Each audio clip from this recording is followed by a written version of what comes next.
Off we go, peeps. All right. Well, as I said, I don't think I've been out there for 20 years, so. I think it's Lewis. All right. Cassion?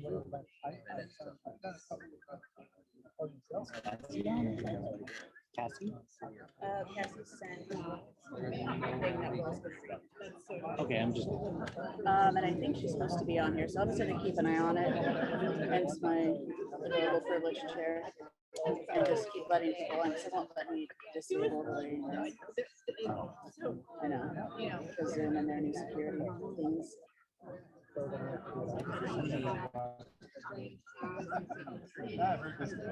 No, like at my age, right?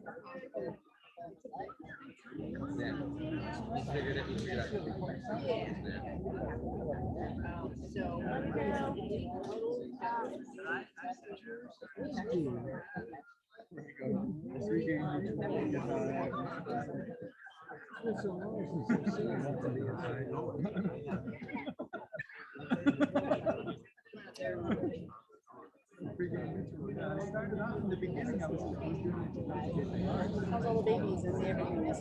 They're not babies anymore. Evie's 4. You see them on Facebook, don't you? Pretty sure we're friends with Facebook. It's a cat. It's hard to keep track. I'm not.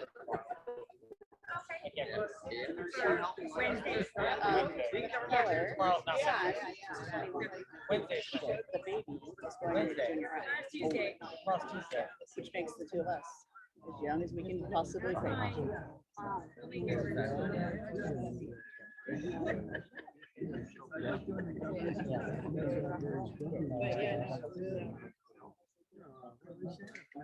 You text Cass and let her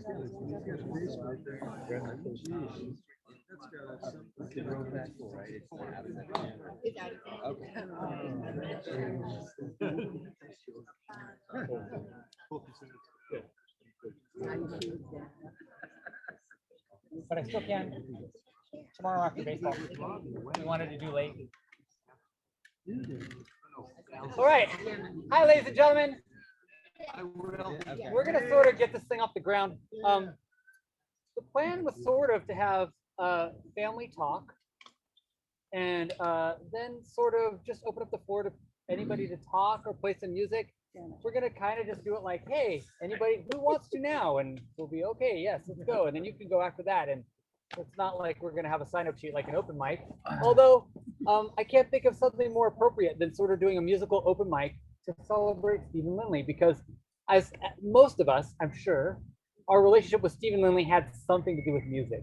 There's always something musical involved with Stephen Lindley. That's how I knew him. I knew him from the Goose, from karaoke, from watching him play drums with Jeff and with the Penguins, and being just a beautiful pianist and a wonderful musician.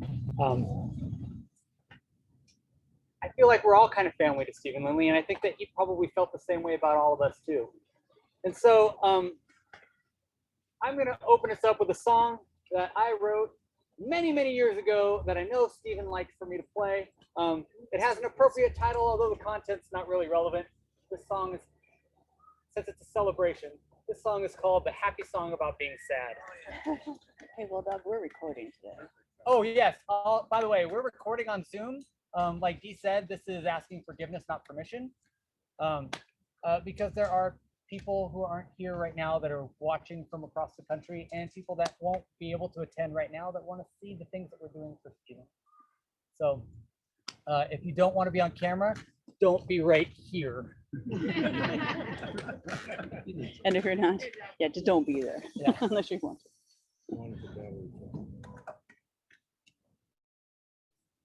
God, I haven't even played the song forever. You're on deck.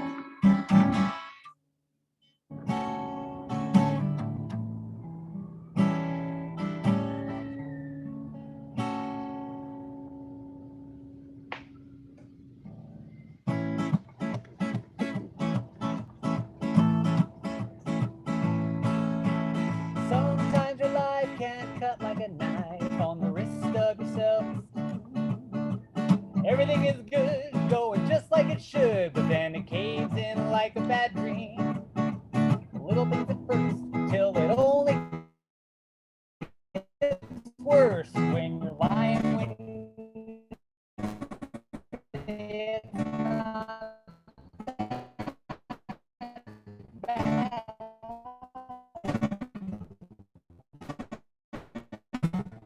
One way to deal short of going out to kill is to try to have I'm smiling. What do you know? It's a happy song about being sad. This is usually where this. So you're all alone and you got no home and your girl dumped you right on your ass.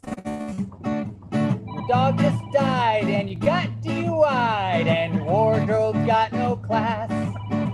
You poop too much, so you smell like butt. Makes you realize you're just like your dad.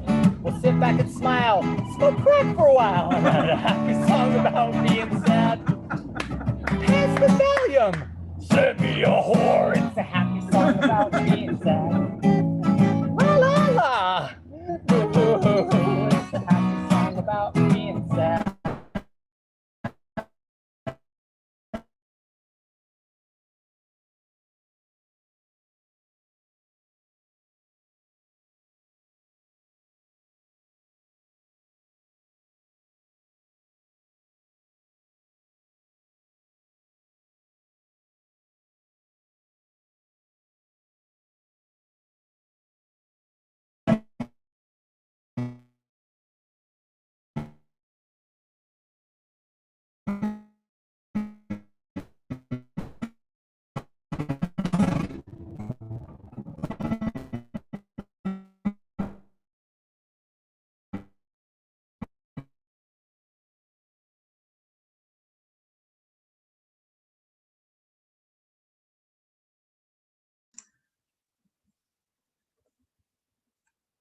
I think we lost the group there.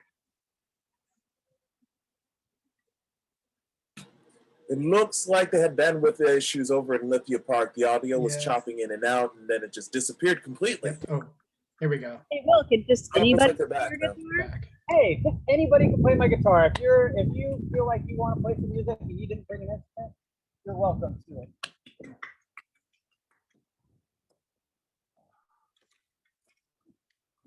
I'm only facilitating what your heart wants. Good job, Will.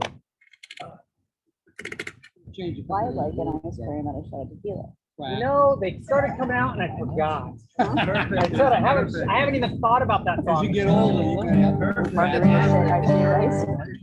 Yeah. You know what? I felt like you were- I know he would have. It was Yeah. one of his favorite things. Yeah. Cool. Yeah, yeah, I like you were channeling him. Yeah.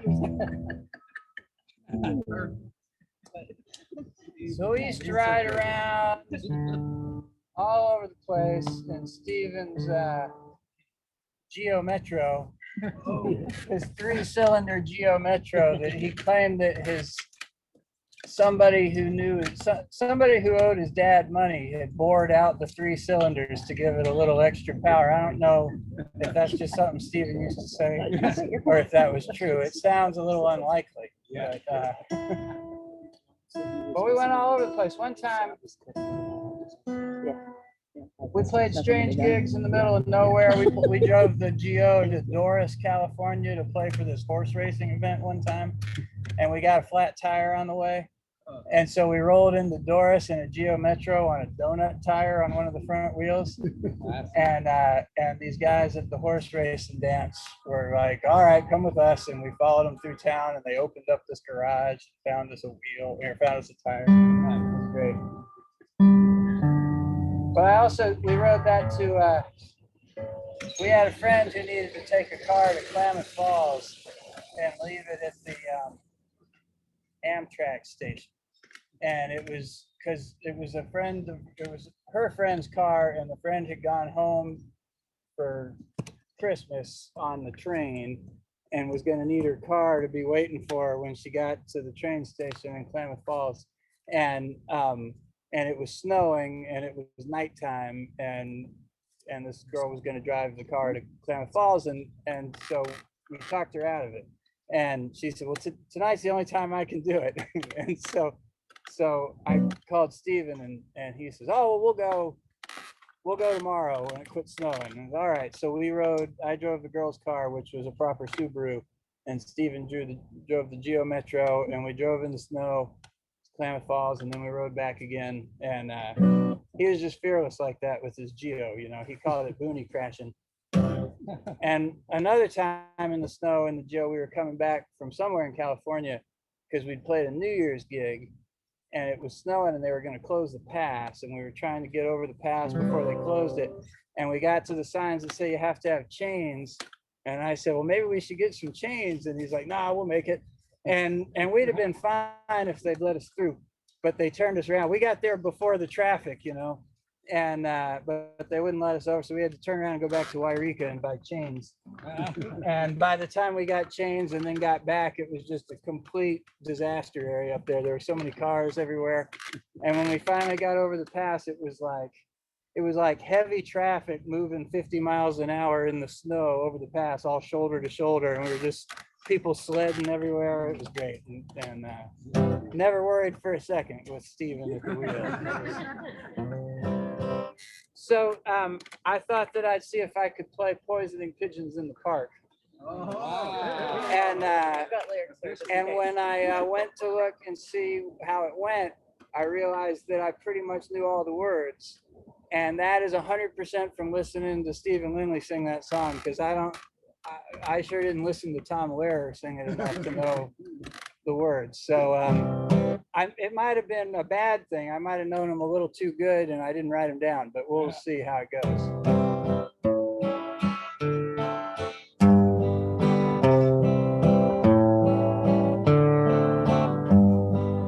Spring is here, spring is here. Life is Skittles and life is beer. I think the loveliest time of the year is the spring. I do, don't you? Sure you do. But there's one thing that makes spring complete for me and makes every Sunday a treat for me. All the world seems in tune on a spring afternoon when you're poisoning pigeons in the park.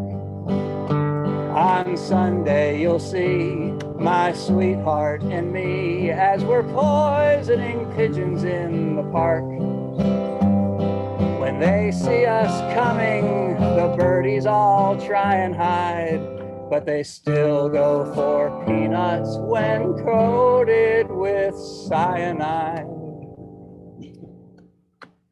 And the sun's shining high, and the sun's shining bright, and everything is all right when we're poisoning pigeons in the park. Do-do-do-do, do-do-do-do, da-da.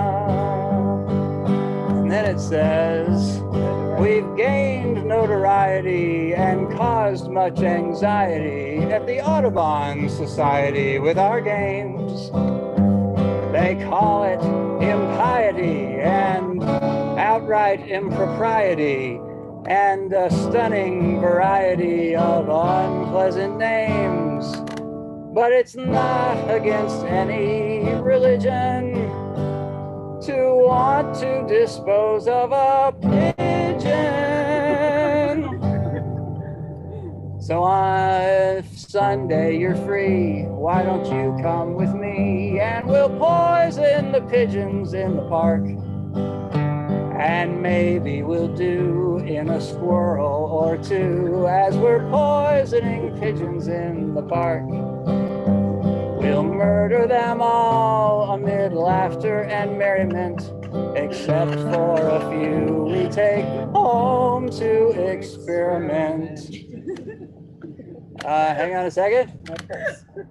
My pulse will be quickening with each drop of strychnine as we poison the pigeons. It just takes a smidgen to poison the pigeons in the park.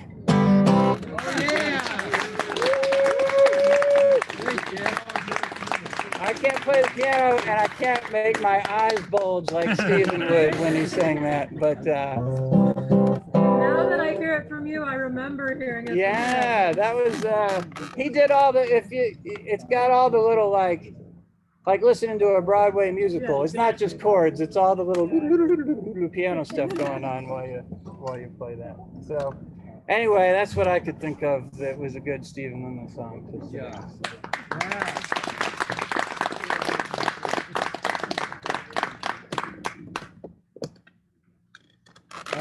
Bless Jeff Pretlow, ladies and gentlemen. Yeah. With a D with the lyrical assist.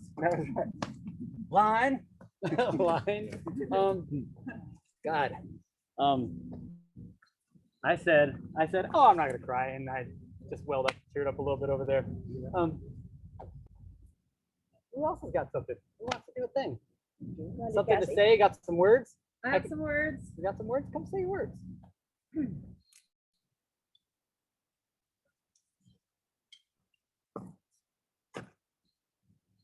Hey, Eric. First I want to say nobody, including Britney Spears, did Toxic better than he did. So if anybody has a recording of this from karaoke, please share it. And then my story about him is also from karaoke.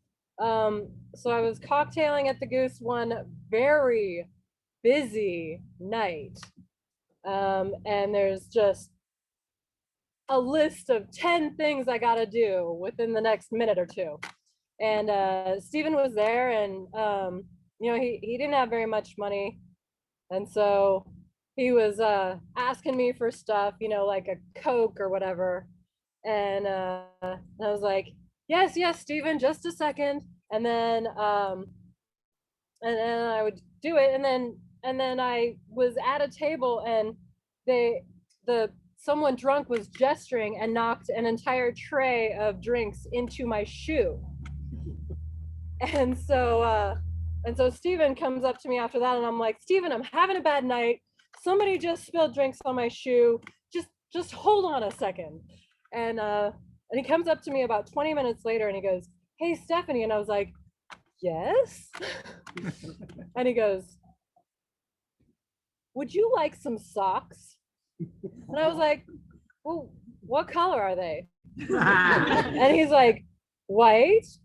And I go, well, I don't really wear white socks. And he goes, they're dry. And I was like, oh yes, please, I would like some socks, thank you. And so he gave me socks, and I rushed and changed, and that's the story I wanted to tell. Thank you.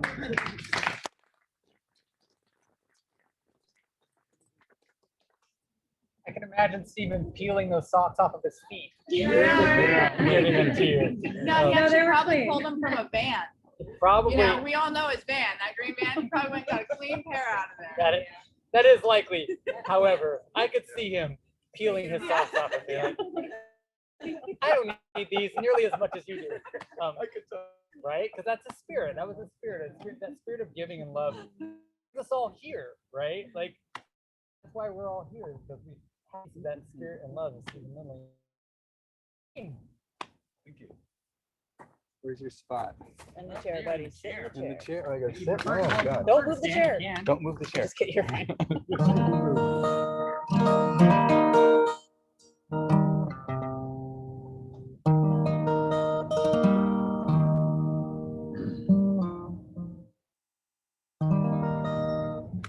I only knew Stephen from the Goose.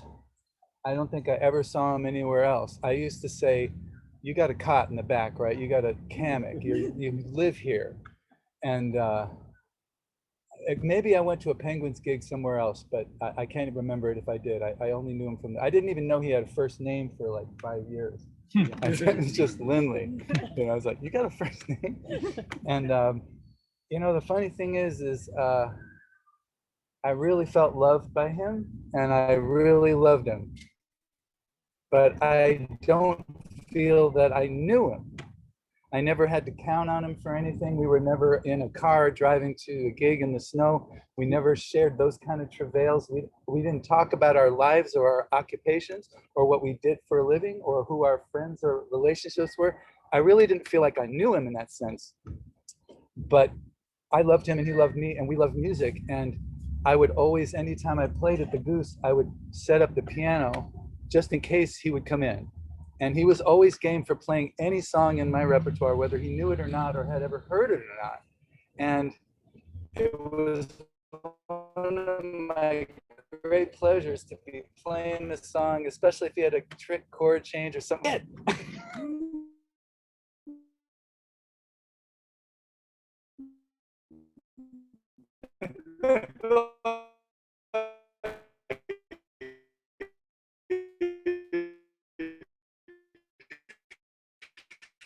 Hit the wrong note, shit.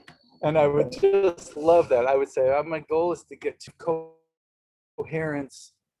And I listened to his, and we knew each other's music really well. And there was a kind of coherent feeling magic that we were always trying to get at. And I have to say, I've played with many people who did everything that Stephen did better than Stephen did. But I have probably had more sublime moments of music with him than with anybody else at the Goose, because he was so in the heart, and so there was never a financial or fame decision between us ever. We never, there was no question about fame or gigs or money or anything but this moment, and let's make this song work. And I'd start the thing and he'd feel his way through it. And, you know, it was just, it was a magical thing. So I feel like I knew him in a kind of a timeless place. I sort of met him in a timeless place. So it's not like he's gone for me. It's like we had this connection in a place that wasn't of time. We were into notes and sound and coherence and looking for that sublime moment when the meaning and the words and the notes just all come together. So I thought about playing a sentimental song about you're not gone, you're just not here, that kind of thing. But I'm going to play a song instead about the Goose. This is about Sunday nights, because I probably 80% or 90% of the time I ever was with Steve was on a Sunday night at the Goose. And if it wasn't, it was one of my gigs there. So this is a song called Sunday Night. Tiny bit of adult language in it. There's a mention of drug use a little bit too in the history, you know, tradition.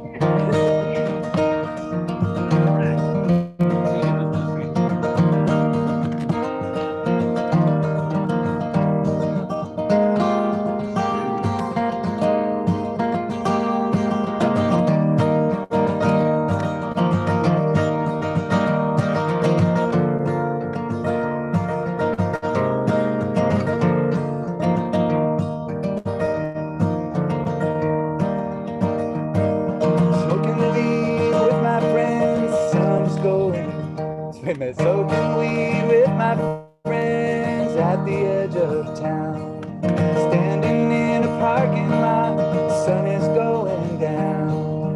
Talking about music, talking about love. Laughing at the jokes we know but aren't tired of. Oh no, we're not tired.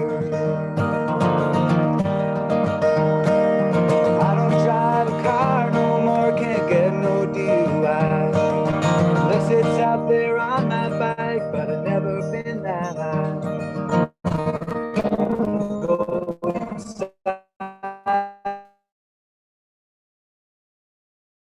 That they listen to me. Oh yeah. Listening is free.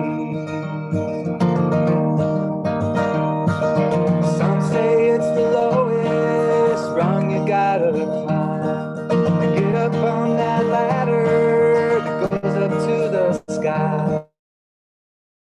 That ladder makes you crazy blind.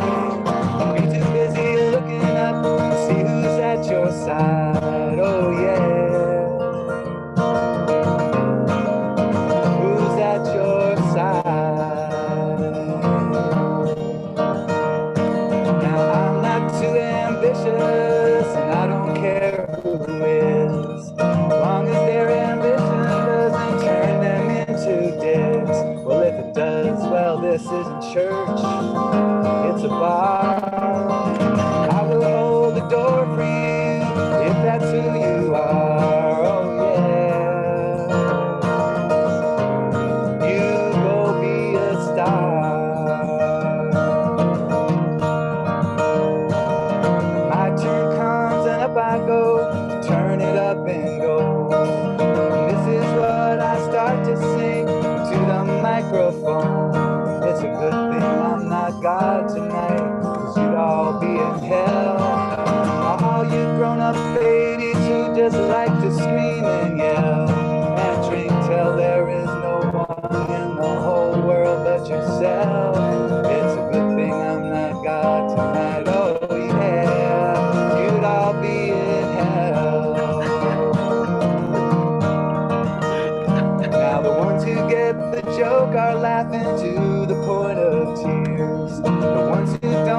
Nothing much is gonna get into those ears, but it doesn't really matter. Everybody has a ball. Loudest, drunkest people got no stamina at all. Oh, yeah. They hit their wall. Smoking weed with my friends at the edge of town. Standing in the parking lot, the sun is going down. Talking about music, talking about love. Laughing at the jokes we know but aren't tired of. Oh yeah. Oh no. We're not tired.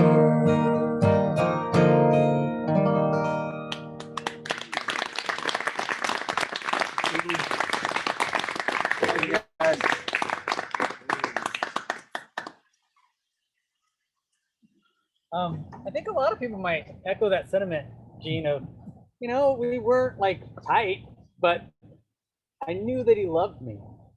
Like that was one of the wonderful things about Steven, is that you just felt the love. Like this thing where he would just walk up to you and say, and he would do this, he would go, hey, and give you a little rub, a little squeeze. It's like, it's so good to see you, just like calm and peaceful, and like wherever my head was when I encountered Steve, it was always like, oh, he always brought me to this like centered place of like, oh, cool. Like there's some happiness around me, and there's somebody who cares that I'm here, and I'm really truly being seen in this moment. Like even if it was just for that snap second of drunken clarity that we've all had in those moments where, but it's like we've been partying and then here we go, and it's like, hey, I see you right now. You're the important thing in my eyes right now. I experience that a lot with him, and I'm sure that I see a lot of heads nodding right now. So, who's next? I'll go. Here we go. Adam.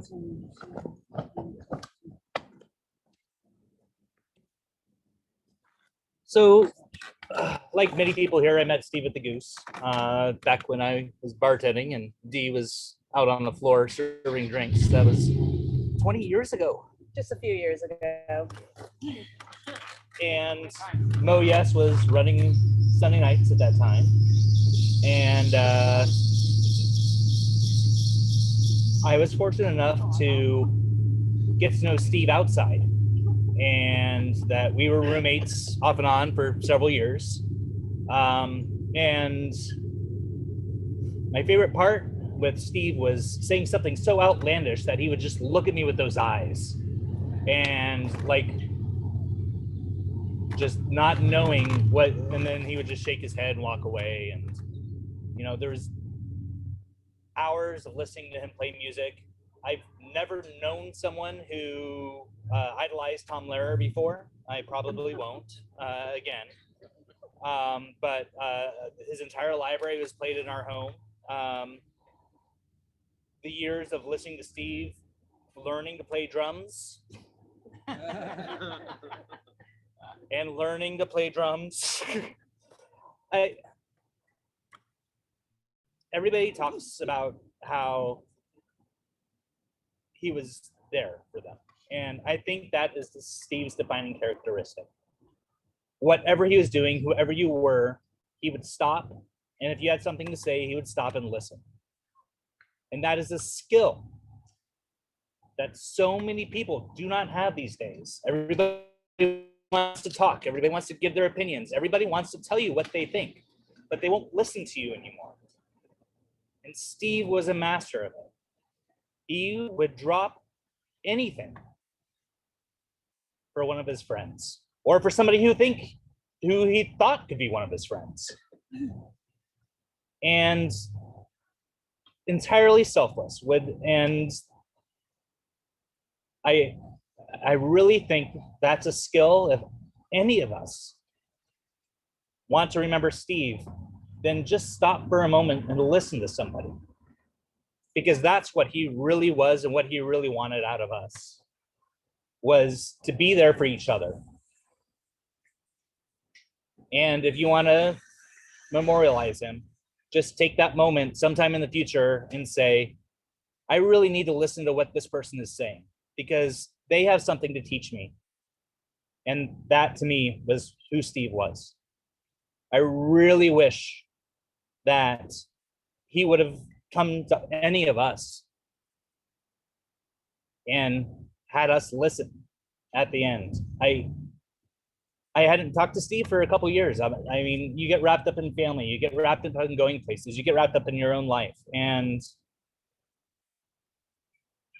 I really wish that I had taken a moment to reach out, because there's people out here and all of us here who really need to be a part of a community. And this last year has torn apart our community. So I'm so glad that everybody is here in person and on Zoom, because this is what Steve needed, what he wanted, and who he was being around us and listening to us. So I'm gonna miss him so much. He was a brother, a good friend, somebody I didn't get along with all the time because I lived with him. I mean, you can't do it with everybody. Also, because you're you. Yeah. So thank you all for being here and remembering our dearest friend and celebrating his life. And that's what I have. Thank you. Yeah.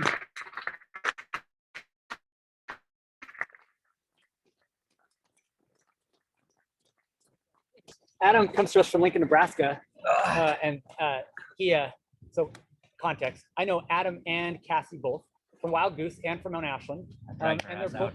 And yeah, he dragged her out here, and we all know Cassie from Wild Goose. Also, she ran the karaoke forever. Like I feel like I ran it forever, and like she ran it for like 4 times as long as I did, because she, I don't know, self-loathing. I don't know what it was.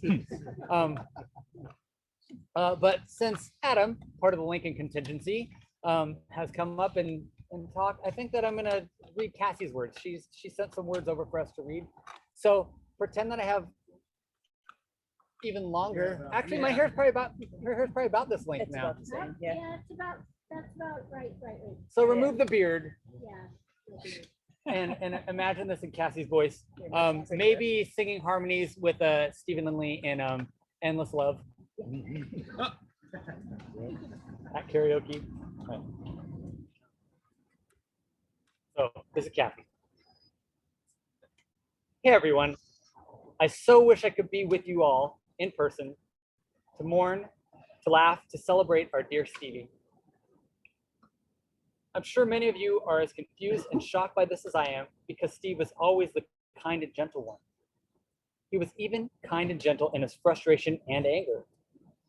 He was always one to offer a hug, a back rub, or a smartly witted anecdote for whatever blues one might be feeling.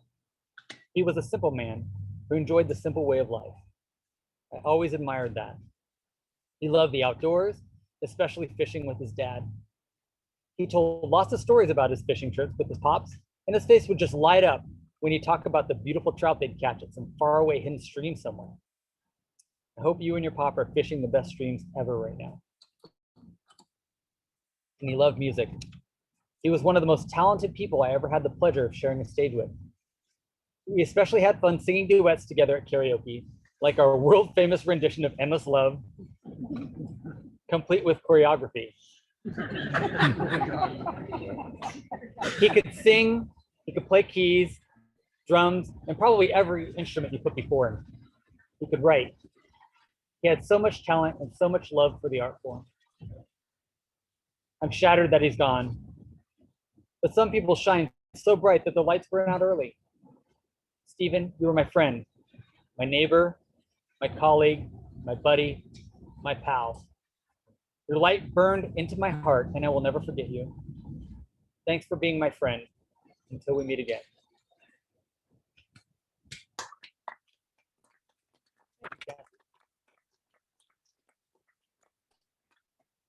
Next, could be any of you. Come on up, Georgie. Guitar after I say something. Will? Guitar. No, everybody but you, George. besides knowing Steve at the Goose, he worked for me a little bit with my lawn mowing business. Back up. Sit in the chair so you're on the camera. No, I don't want to be. Sit down. You can't make me. You can't make I me. just did. He can adjust that. So I got to tell you about the lawnmower story. So I had Steve helping me, like Jeff has helped me, but Steve didn't last as long as Jeff. So I picked him up at the Goose, like I do some of my guys, and we went to go mow a lawn. So I don't know if you know the Honda self-propelled mowers. I got to tell you, this is part of the funniness of the story. So what you do is you start them up, and then there's a button and a push to get the blade going. Then there's the other lever for the wheels to go. So I explained to Steve, and he goes, oh yeah, okay, I got it. So I went ahead and trimmed like I do. I went around the corner. I heard the mower going. I come around the corner, and there's Steven with a cigarette and a cup of coffee in one hand, and he's got it, and he's mowing with the other. It was impossible for anyone to do except Steve. And he was just so Mr. Cool. I can't remember if he worked with me a day or two. It wasn't too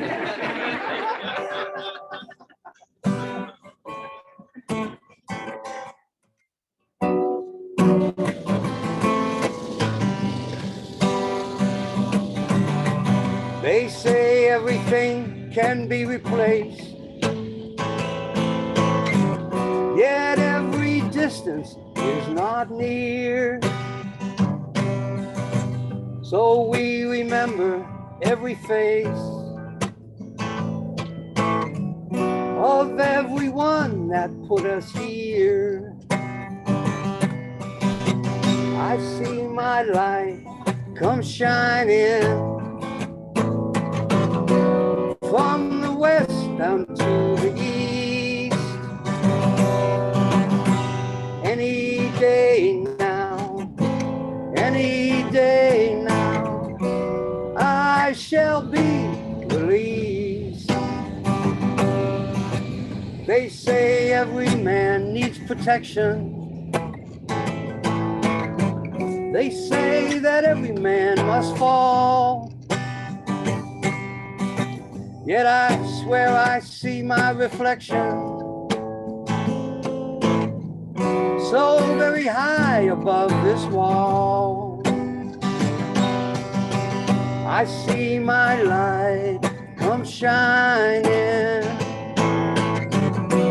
from the west unto the east. Any day now, I shall be released. Standing next to us in this lonely crowd, a man who swears he's not to blame. All day long I hear him shout so loud, crying out that he been framed. One more time. I see my light come shining from the west unto the east. Any day now,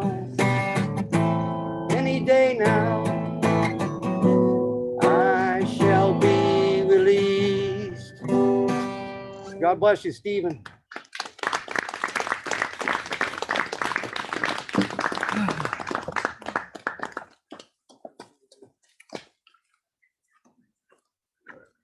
Y'all get it.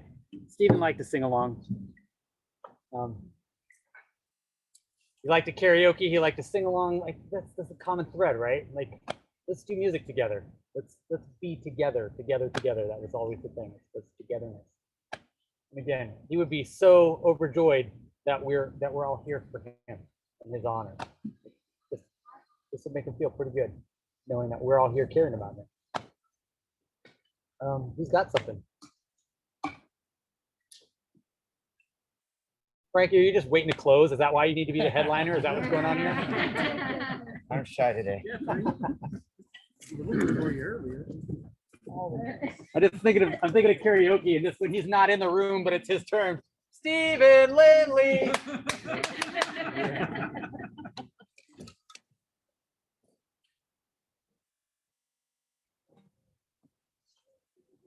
This is really harder than I thought. I definitely feel like Gene, like I didn't really know Steven. Like I loved him.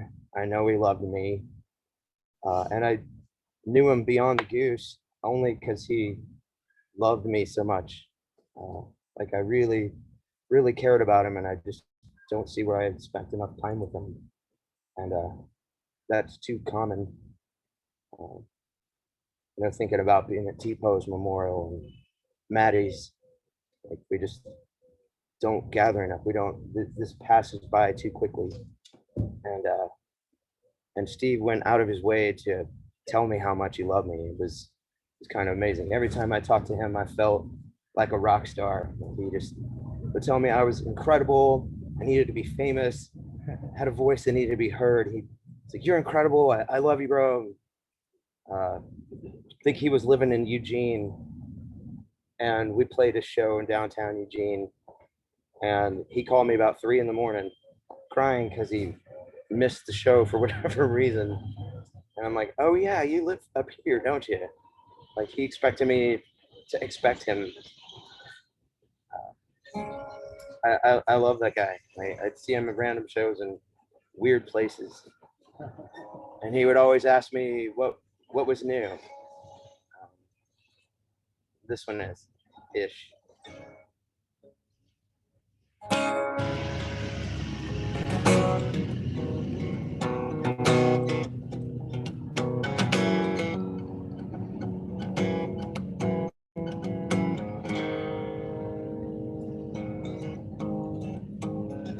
I need your loving.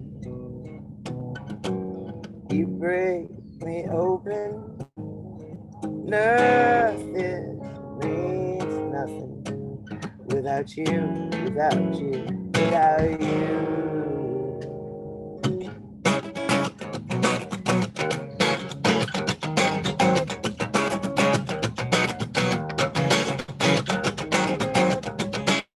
I would never give you up, I would only just give it. Whatever your command is, off the planet, baby, you can count me. I'm your genie, magical and steamy. Grant your wishes, I could make you fly. I'm your guy. I'm your guy. You're my mama, true love. You know that you're my true love. When I wake up, baby, you're what I was dreaming of. You got the vision, you got the style, you got the motion, you got the smile. All that I could ask for, front of the back door. No matter what you serve me, I need more of that hustler lady you got. You ain't easy, nah, nah, nah. Making me crazy, make me wait. It feels like heaven, it feels like fate. You don't want to be kept, well, that's just fine. Open up, please. Give me some of your sunshine. Your sunshine. I would never give you up, I would only just give it. Whatever your command is, off the planet, you can count me. I'm your team, I'm steamy. Your wishes, I can make you fly. I'm your guy. I'm your guy. I used to feel like your poppy true love, but you make me feel like I'm in the pool of all that I give in love, I give in grace like God up above. I ain't no saint like Jesus, but the Holy Spirit sees us, raising our glasses, raising our kids, raising our hearts, making a bid for a future, we nurture, living out loud, not a murmur. Thought the world is gone, only worse. But when the sun comes through, I'm telling you, I'm your person, your person, your person. I would never give you up, I would only just give it. Whatever your plan is, open planet, baby, you can count me. I'm your team, you'll see me, grant your wishes, I can make you fly. I'm your guy. I'm your guy.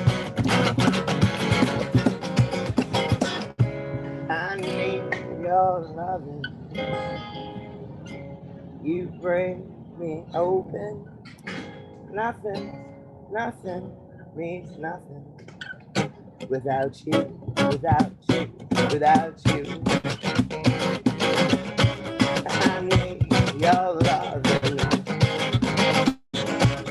You break me open. Nothing means nothing without you, without you, without you, without you, without you, without you, without you, without you, without you, without you, without you, without you, without you, without you, without you.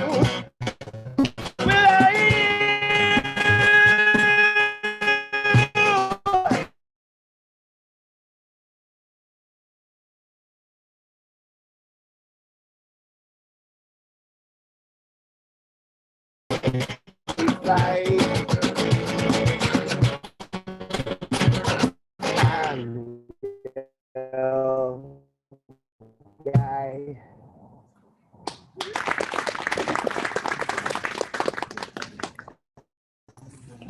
I'll keep revisiting the theme. I know Stephen loved me, and I love Stephen. And you could have known him for 5 of like, hey, if there's anything I know about Stephen, it's that he doesn't want you to like lament that. Like, celebrate the love. Right. That's what you would have wanted more than anything else. That's what we're here to do. Like, there's going to be some sadness, of course, because we're sad because now show for us that's not what he would have wanted. Like, he wants us to think fondly of him in all things. Like, just remember how good he was and how much he loved us, and how much he cared about us. And again, that like the vision I have of Stephen, that vision of just reaching out and grabbing my shoulder and just squeezing. Hey, it's so good to see you. How are you? Every single time I saw him, like that thing that's just so rare for people to have, that thing where it's like, that's the essence of this. And to remind us, like, this is a reminder for us to do that in our lives. Keep doing that.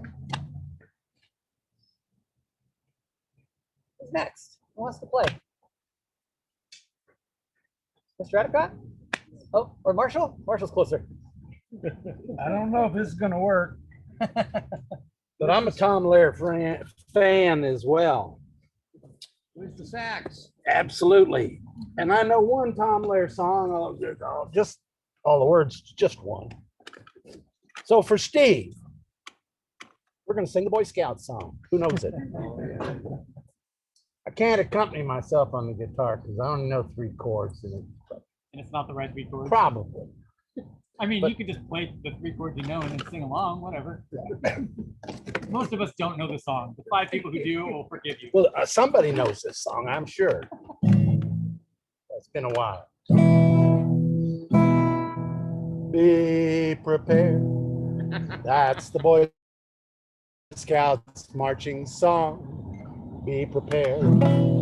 As through life you'll march along.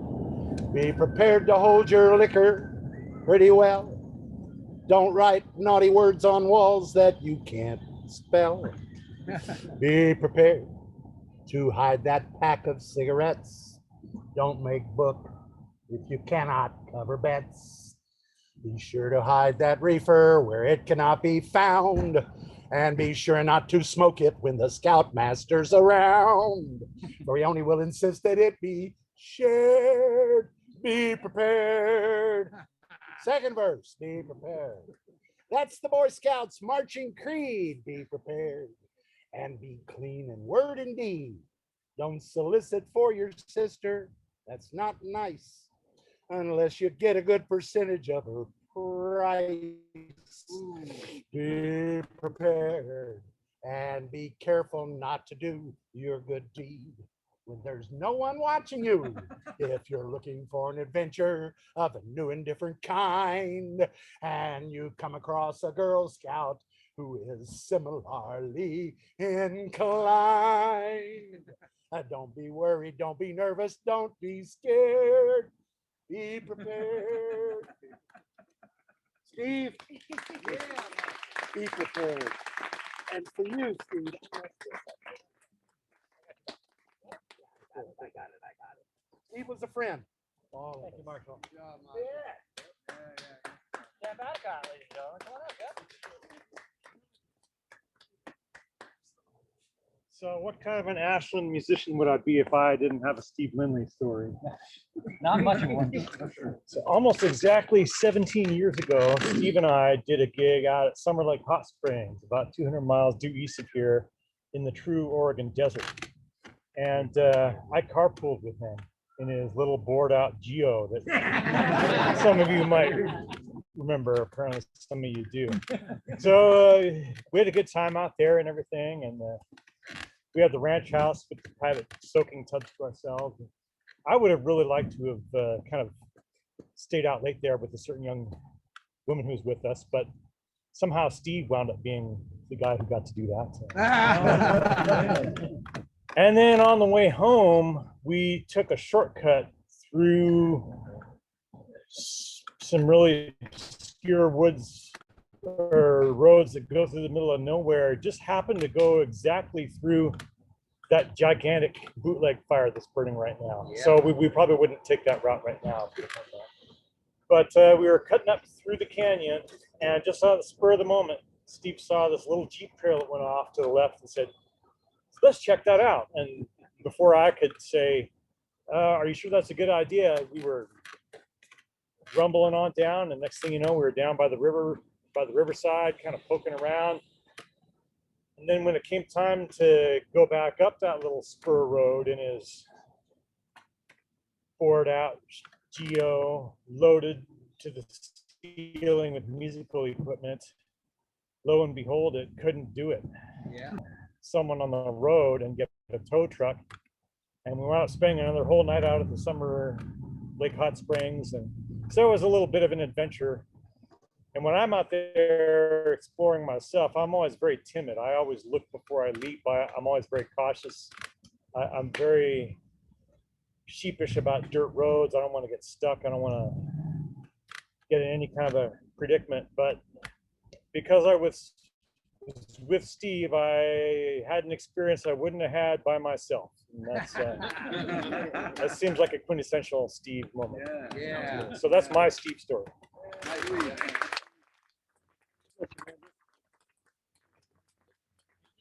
Yang, as it were.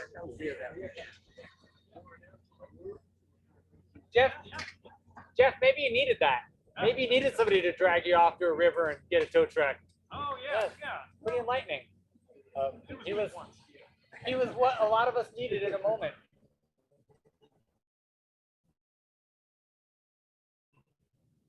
Almost seems like your face hanging out of that Geo.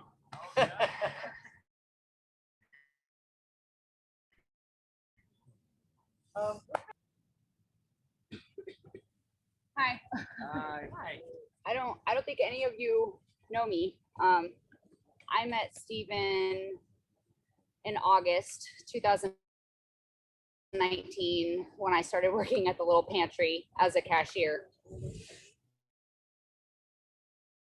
He worked in the deli and he was my absolute favorite working there.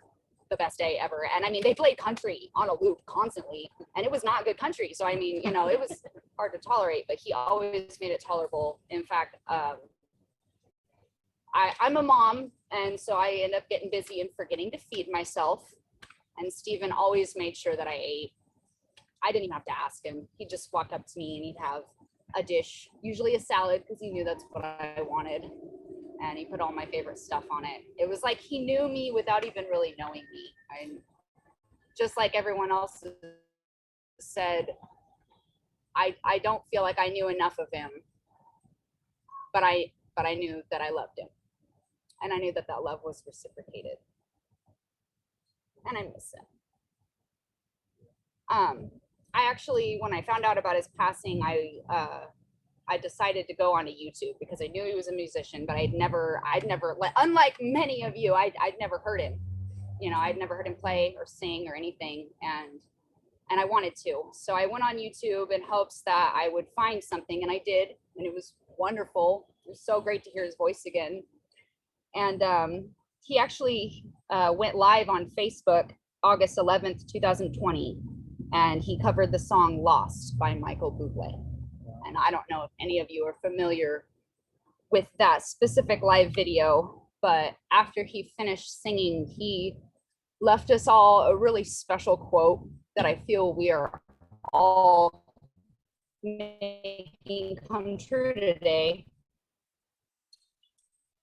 Stephen said, "Isn't that song beautiful?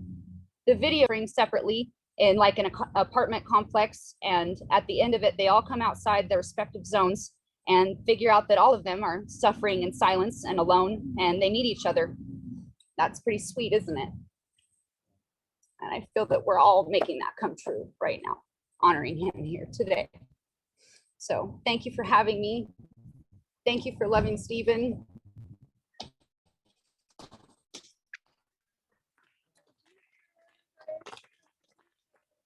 My name's Michelle.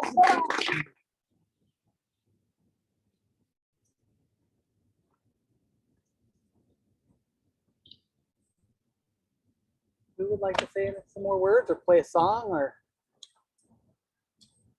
make armpit noises? What brings you joy? Hey, I don't want to cut mine, but I'll tell a second story. Please do. Yeah. Save something. First of all, thank you for saving me up here. Second of all, we're into seconds. If you have more things that you want to share, please do. So it's good that the Geo made a second appearance. Geo. Anyway, so and Cassie's letter talks about fishing with his dad.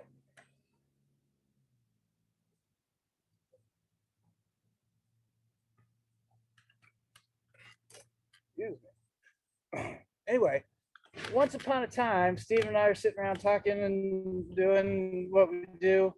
And in the course of conversation, I said, "Oh yeah, I didn't grow up with fishing and hunting and anything like that." And I don't know where else the conversation went, but he filed that away somewhere. And not too long after that, I was sitting on the porch at the trailer, which if anybody, there may be some people who remember the trailer, but it was walking distance from the Wild Goose, which was a good thing about one of its many good qualities. But I was sitting there in the middle of the afternoon. I used to work in the mornings and I'd be done in the afternoon. And here comes the Geo Metro pulling up into the trailer parking lot there. And Stephen gets out and he says, "What are you doing right now?" And I said, "Nothing."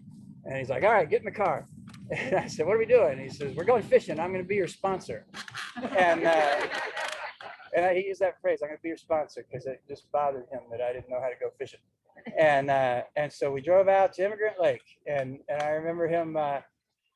He pulled out the little Panther Martin spinning lure, and he said he's telling me what we're going to put on the fishing line. He says, "This is a Panther Martin spinning lure, and the reason there's one simple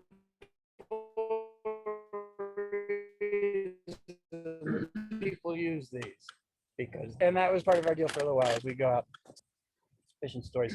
And so one time we played, another time that we drove the Geo to a ridiculous gig somewhere. There was a guy that told us he had a gig for us in Cave Junction or near Cave Junction or something. I don't remember, but we packed up the band, and Steven and I were in a band that was a married couple plus me and Steven. So we were always, the married couple would ride in there, David Sage would ride in their car, and Steven and I would ride in the Geo. And so we went out there, and the gig turned out to be a total bust.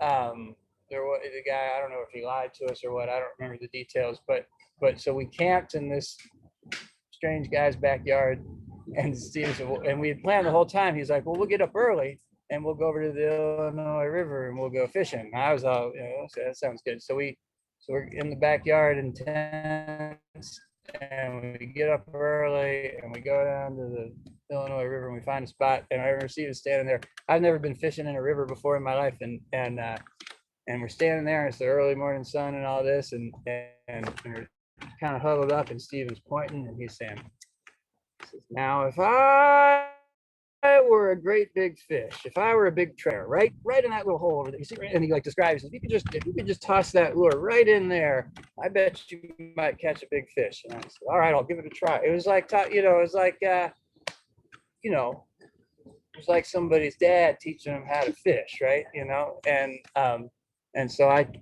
chucked that Panther Martin spinning lure that he taught me about out there, and it was a miracle. I caught that fish that he was talking about on the first cast, and it came, did the whole thing like on TV, and then we took it back to that weirdo's backyard and we ate it.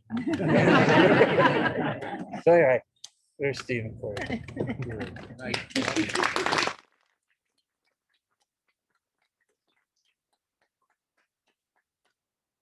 Jeff?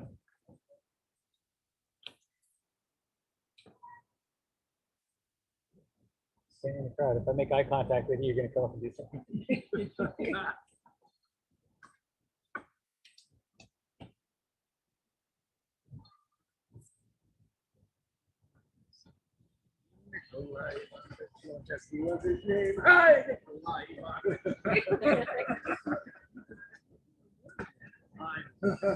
Well, I think then if over here.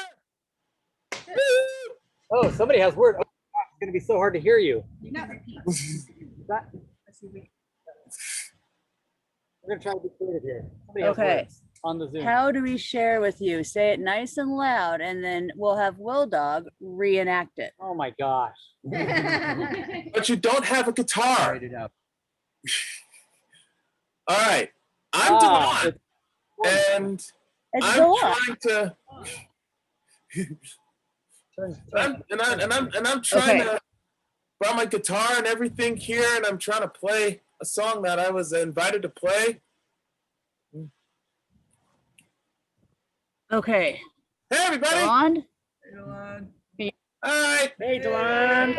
How you been? All Remember right. Delon? He's with Penguins. Every rendition, yeah.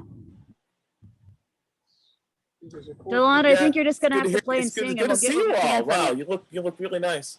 So, I wanted to be down with all of you there and play and talk with you and share memories in person and everything. But things as it were. I wish I couldn't. I wish I wish I was a little bit richer. But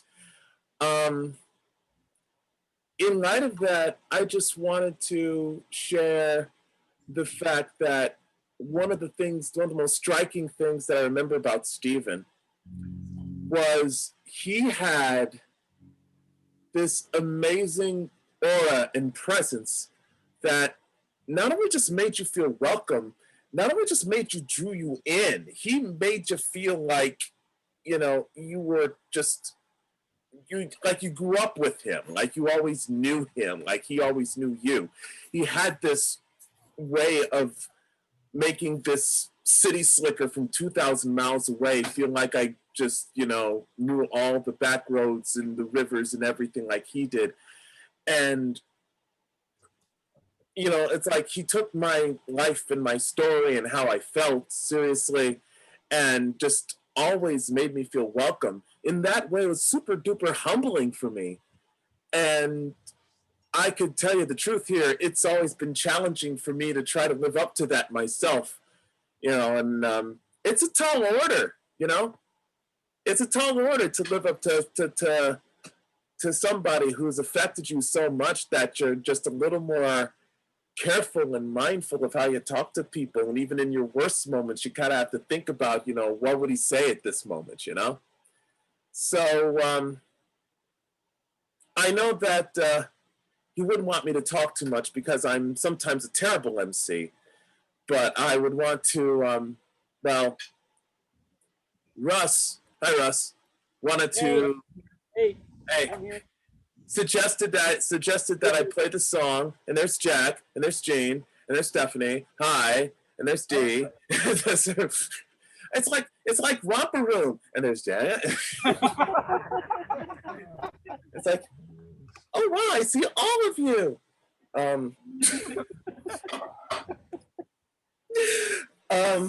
So I don't know how everyone else is gonna play it along, but I learned Strengthen What Remains because it sounds like the right song to do. And when I practiced, I just kept asking myself, is this really a song I do? And I would just imagine Stephen being like, no, don't worry about it. It's perfect. You have the right voice for it. You're fine. You're fine. And I'm like, okay, I have to trust him on this one. So here we go. I even learned the intro. That's bonus points.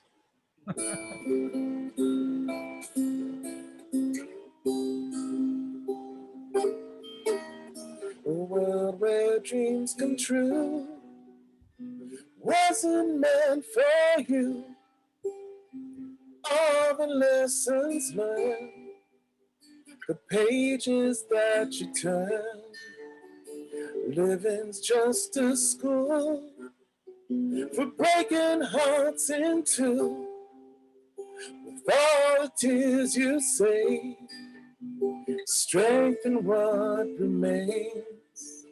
And oh, what a beautiful season. And oh, what a beautiful life. Did you put up a fight? Did you care for what was right? When circumstances change, strengthen what remains. Baby, I'm a fool, waiting here for you on the closing of the day. Strengthen what remains. And oh, what a beautiful season. And oh, what a beautiful life.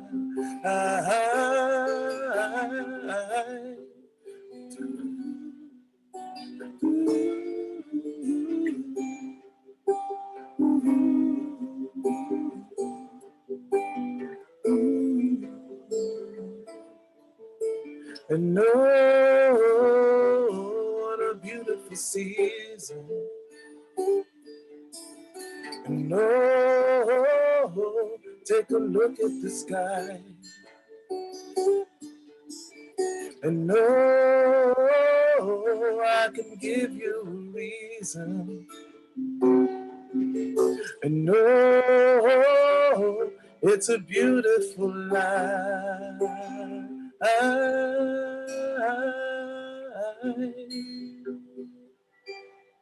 Thanks, Stephen. Thanks, everybody.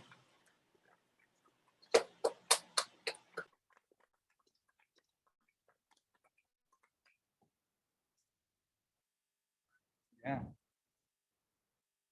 I have a suggestion.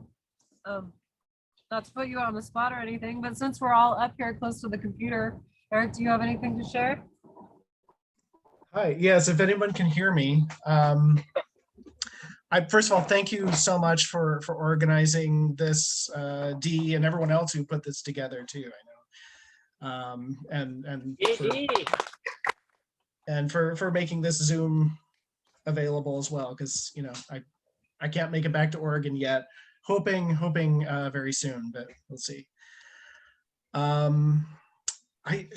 Wow, so I was a friend of Steve's early on, and so it's kind of like, the person who left the movie halfway through, and now you're coming back to see what happened in the second half. I'm learning now, I'm piecing together parts of Steve's life through all of your words and your music, and I really appreciate that. I knew Steve at a point where we were, you know, becoming human really, and you know, starting to listen to the moral compass, and you know, deciding if we're making right decisions and wrong decisions. And Steve was very good at helping me figure out when I was making right and wrong decisions, and that's something I'm very grateful for with him. And yeah, I'll keep this short because you guys are freezing up, so I don't know if you can hear me, but he will be missed. So thank you.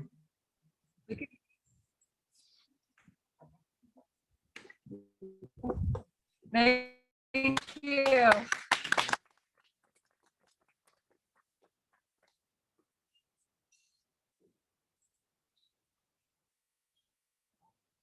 Something you guys might want to see. Okay. It was the last time Steve played the piano at the house for Sonny's son. His girlfriend and her brother came and took the piano, so he played with them. They had 2 fiddles they were playing. If you guys want to see it, Yeah, thank you. and you can download it too if you want to keep it. Just throw it in there. There's yeah, there's some pictures and stuff too. So this is the slideshow. No, it's video. Steve playing the piano right before they took the piano out of the house, because since his mom passed, you know, they gave the piano to another person in the family. Do I have permission to upload this to YouTube? Yeah, of course. So this is a hard drive or a flash drive of videos and such that I will upload to YouTube and then post the link in the event and elsewhere. Huh? It's being recorded, yeah, for as long as my battery is lasting. Yeah, I think. Thank you. I'll say a couple quick words. What did we get on that? Yeah. Okay, great.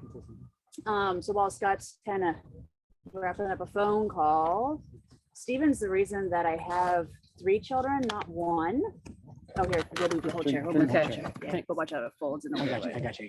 So I had said that I had a crush on that guy, and I said, well, but you know, I don't think that's gonna happen. That's not something he's interested in. And he did that like, you know, when he gets that like funny upper lip and he like look above his glasses, like brushes sometimes like that. And you go, oh, really?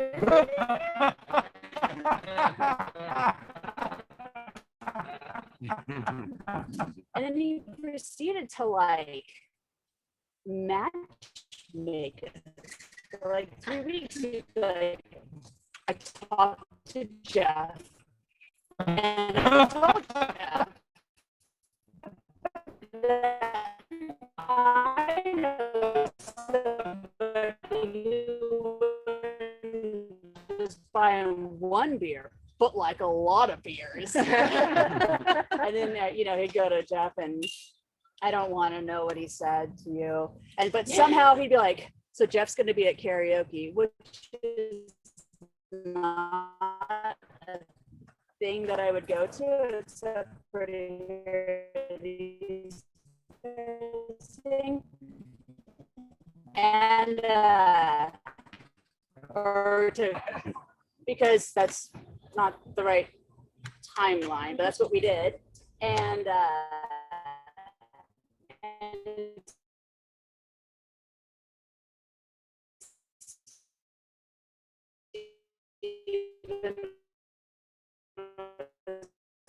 right there, just a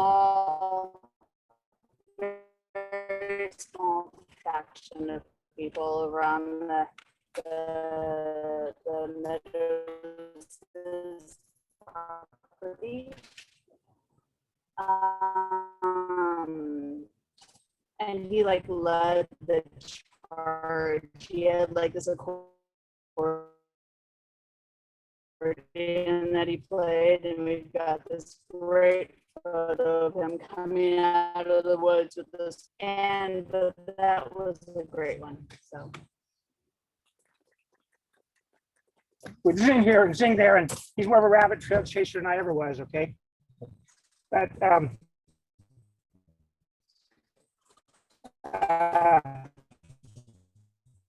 I'll tell you a story on him. I took him to the Rogue Theater to a rock or something like that. But anyway, they formed in San Francisco in '65. The gal was still there. Anyway, so I'm an optometrist like his dad, and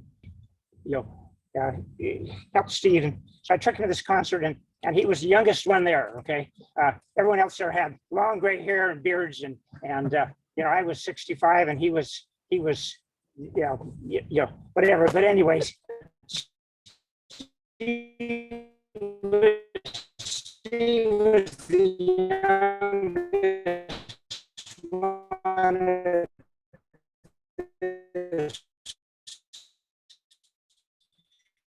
at this concert anyway, and I got kicked off the floor for dancing in the wrong place, and so anyway, it was an enjoyable night, but like I say, I realized that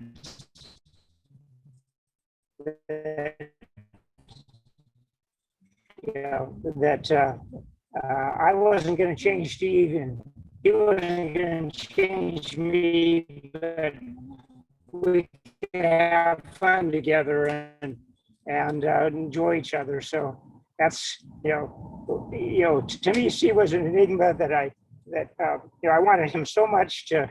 And I mean, are we to live here 10 years, or are we to live here 100? We was a human like the rest of us, and had selfish periods, but I know he loved people, and I know he loved me. And when his dad died, I would have and be with him the last 3 years, and I'm couldn't fill the shoes his dad had, but I did get the opportunity to walk along that path with him, and I'm glad I had the time that I did have to share with Steve, and I got to know him not as Gordon's son, but as Steve. Okay, and so I'm thankful for that.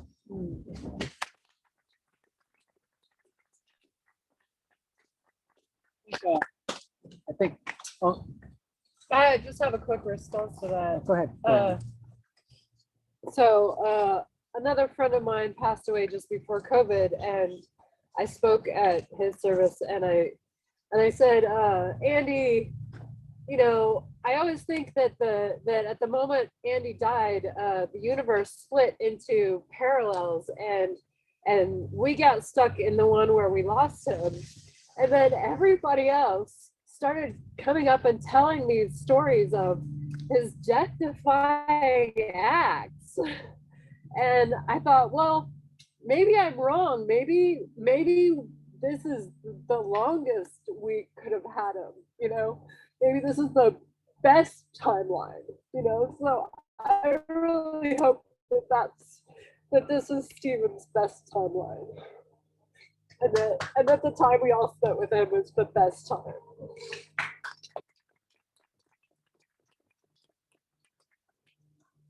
Scott.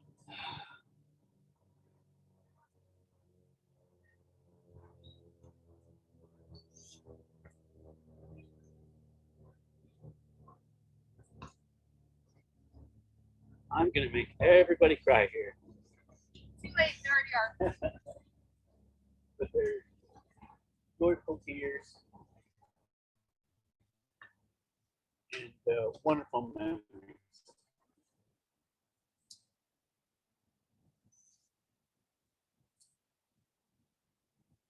Lithia Park was a place that Steve spent time even as a child. He'd come here for events and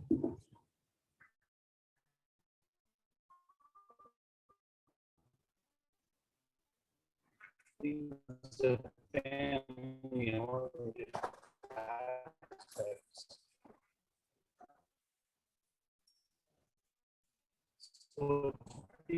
wonderful that we're all here in space. Um,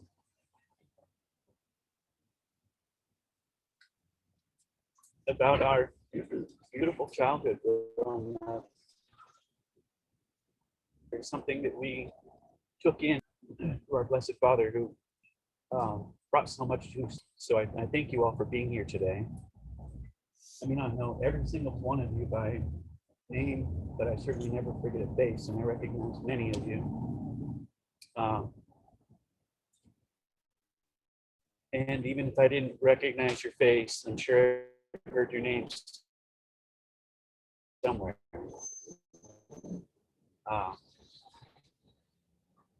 Steve was story and his experiences throughout life, wherever he was.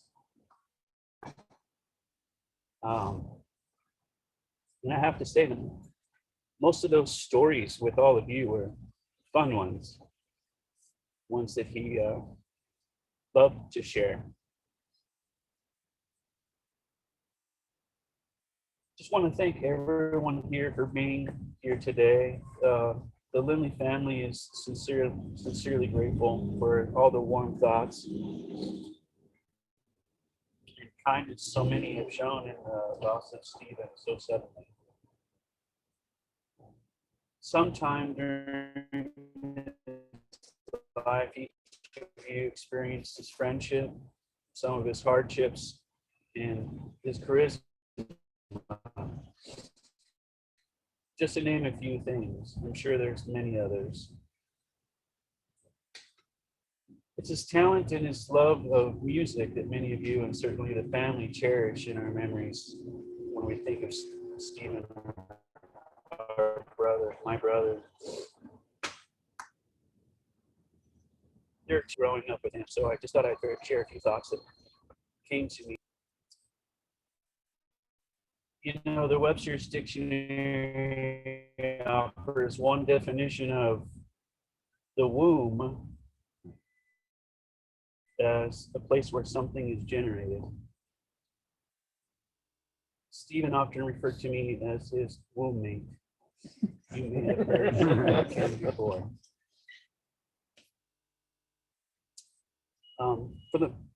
For most, being a twin denotes a shared identity or likeness, a copy of two accurate, or more accurately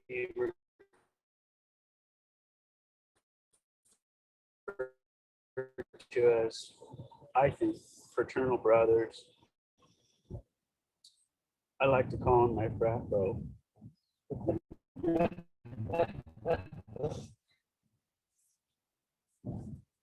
While most people through our lives see two different but similar individuals, the musician, and many Steve as a genius,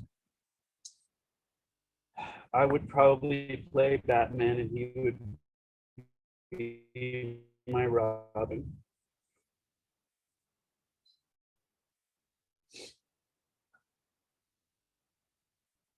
For me, it was more like we were the Wonder Twins. More powerful near and with each other than as individuals.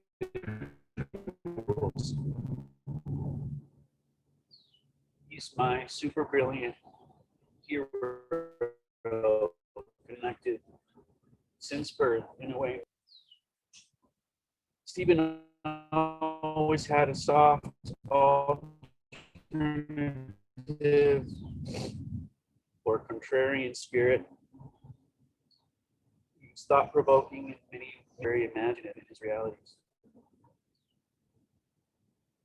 If it would be okay, I'd like to have you join me in one of those today.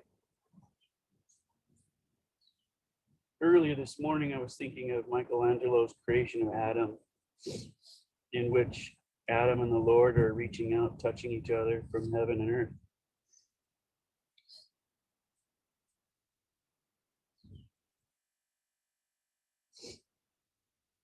You see, another thing asked of me as a twin is whether telepathy exists. You know, I truthfully never had to.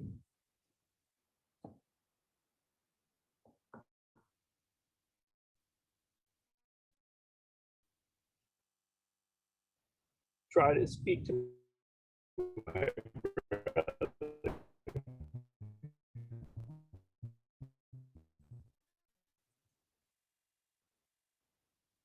In my med, I never tried it. I could always pick up the phone and reach out and touch him anytime I wanted to.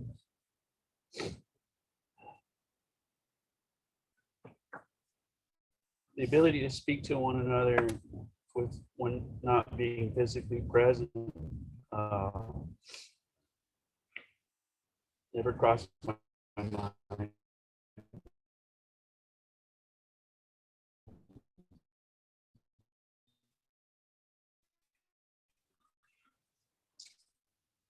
I really like it with your love, and maybe some of these I'll send him a message. Yeah, I'd like to ask all of us to reach out one on minutes of silence. As I reach out to him in heaven, like Michelangelo envisioned with Adam. Let's channel our love and thoughts for him for a moment together in silence.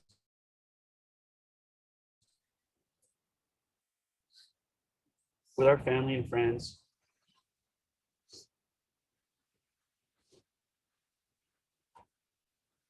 If you bear with me for a moment, I'd like to just reach my hand out. My brother.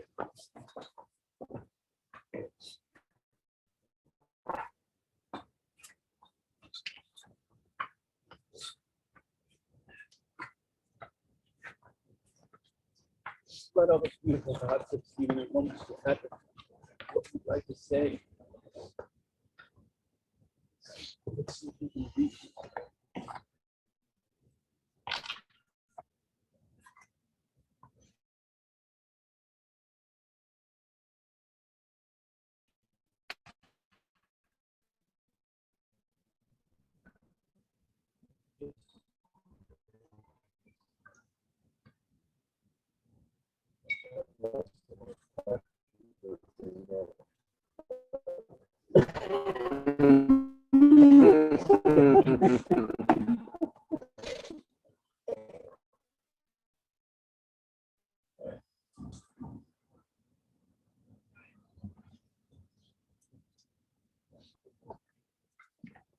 You and your friends will always love you. The birthmark I bear from sharing a womb with you is forever a reminder of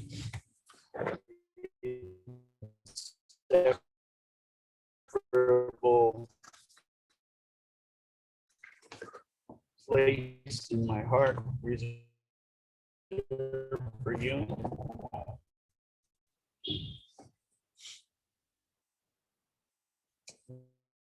May peace be with you and all of us in your departure.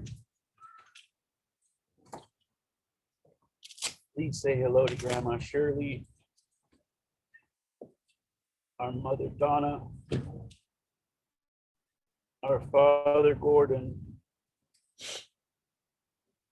our sister Marnie, and our brother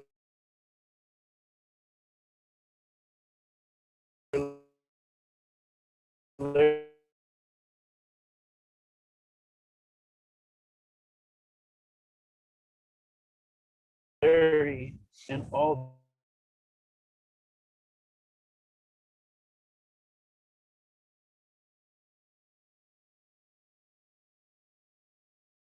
those dear to us there. I will always hear your moonlight sonata under the stars.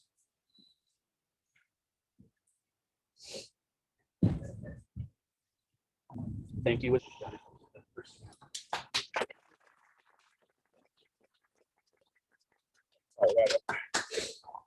My name's Chuck. I'm Steve's uncle. I probably spent the most time in Steve's proximity these last few years. I'd say spent time, and because I didn't reach out enough to him as I probably should have, but we were actually getting along pretty well, actually conversing and making plans, you know, what's going to happen next for our future. And Scotty mentioned Donna and Gordon and Larry and Sonny. You know, when my mom passed, and then Gordon and Donna, that's like the natural progression of things. You get old, you die. But with Steve, it just, I would have spent those last couple of years and realized there's no reason to do something like that. And I told him that I would protect him. Said, look, fuck that one up. But sorry. That's all I got.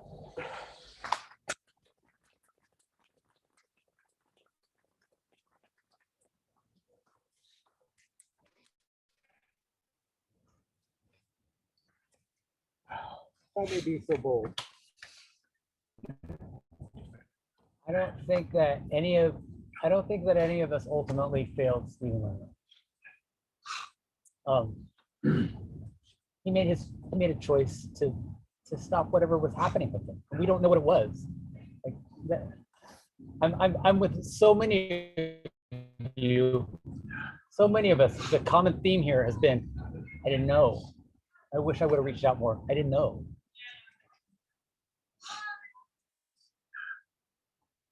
Please, I know that I speak for Stephen when I say don't anybody blame yourself.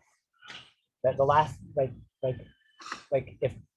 this is a choice that he made for whatever turmoil he was experiencing that we can't understand.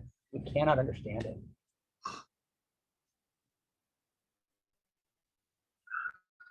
And I'm certain that if he had any inkling, if he had any inkling that any of us would have felt guilt about that, he doesn't want your guilt. He doesn't want your pity. He wants your love. So as we continue this, we start to mingle and we enjoy some food. Remember to share the love that Stephen would have wanted us to all share. Stephen would have shared with us. Share that with each other. I think that. Did you want to say something to you? Okay, please do. Please do. Stephen Lindley was my friend. I always and still do thought that when I met Stephen, I fell in love at first sight. Me too. He was the best listener, probably because his dad talked so much. And yes, he talked about fishing with his papa. I brought this picture up here because I spoke with Stephen a couple of days before he passed away. And he reached out. And I didn't, what do you say in that situation? I didn't know. I'm sure didn't know there was gonna be the last time I talked to him. So we tried to talk about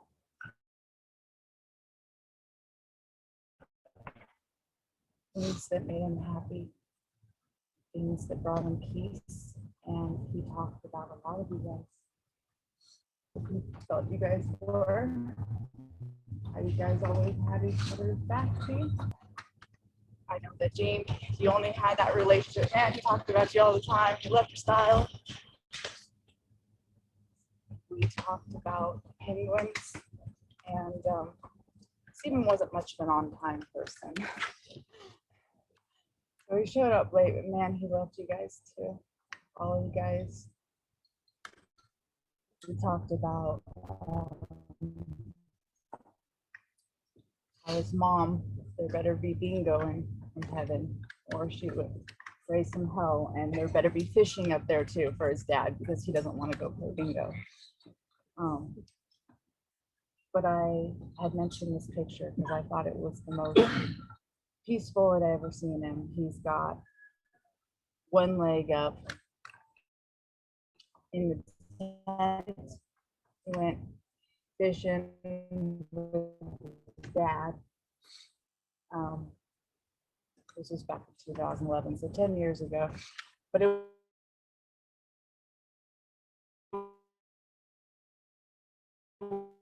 was, he talked about Scotty. He said, and he talked about how courageous Sunny is to him, how she's been through so much and she's still so strong. It's because you was so close with your parents, and I know losing them is really hard. He wanted to talk to someone about it, but he just said he didn't know how to reach out. I really don't know what to say. I just wanted to tell you guys that I've seen a lot of you guys ask why, and I can't answer why because I'm not Stephen, but he had some things he needed to take care of, and he did it in the best way that he knew how. And that's not on anybody, not any of us. And none of us should feel guilt for anything. This is a part of life, and he is at peace. And it's really hard to say that because our friend is gone, but he's at peace. And that is, we love him. That's what we want.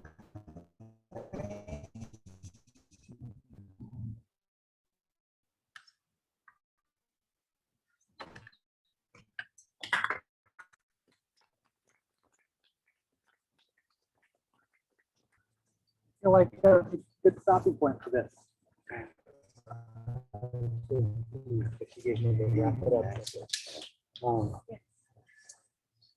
Friends, let's enjoy each other's company. Let's enjoy the space, enjoy the food. Let's find some life of our good friends. Has some barbecue back there for us. Wow. Jana, she loved it. She loved it. Couldn't be here, but Pasta, there's barbecue. Please, let's enjoy it. Thank you. Yeah, this is all D. Oh, she just picked me because she knows I like to talk. Personally, I don't know that I would have been able to celebrate this life at this table.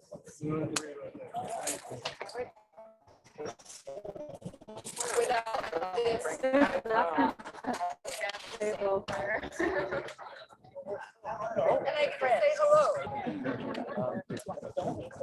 Love to. I'm not an acting local, but You guys okay? I lived in Grants Pass for about 5 years, and then I moved away about a year. Derek, you still with us? Solange, you still there? Hope you're still on mute. And It's remember you're freezing on up a mute. bit. We can stop recording now, I guess. Beautiful song. Okay. Thanks, Make sure we Ross. all work Thank you here. so much. Nice to see you, Dee. Bye, everyone. Thank you. Yeah. Bye, Eric. Thank you. Take care. Thank you. I'm not sure who Jay is. The video is off, but I'm glad you're here. That's not me. Hey, Well, reasonable facsimile. Solange, you did a great job, man. Thank you.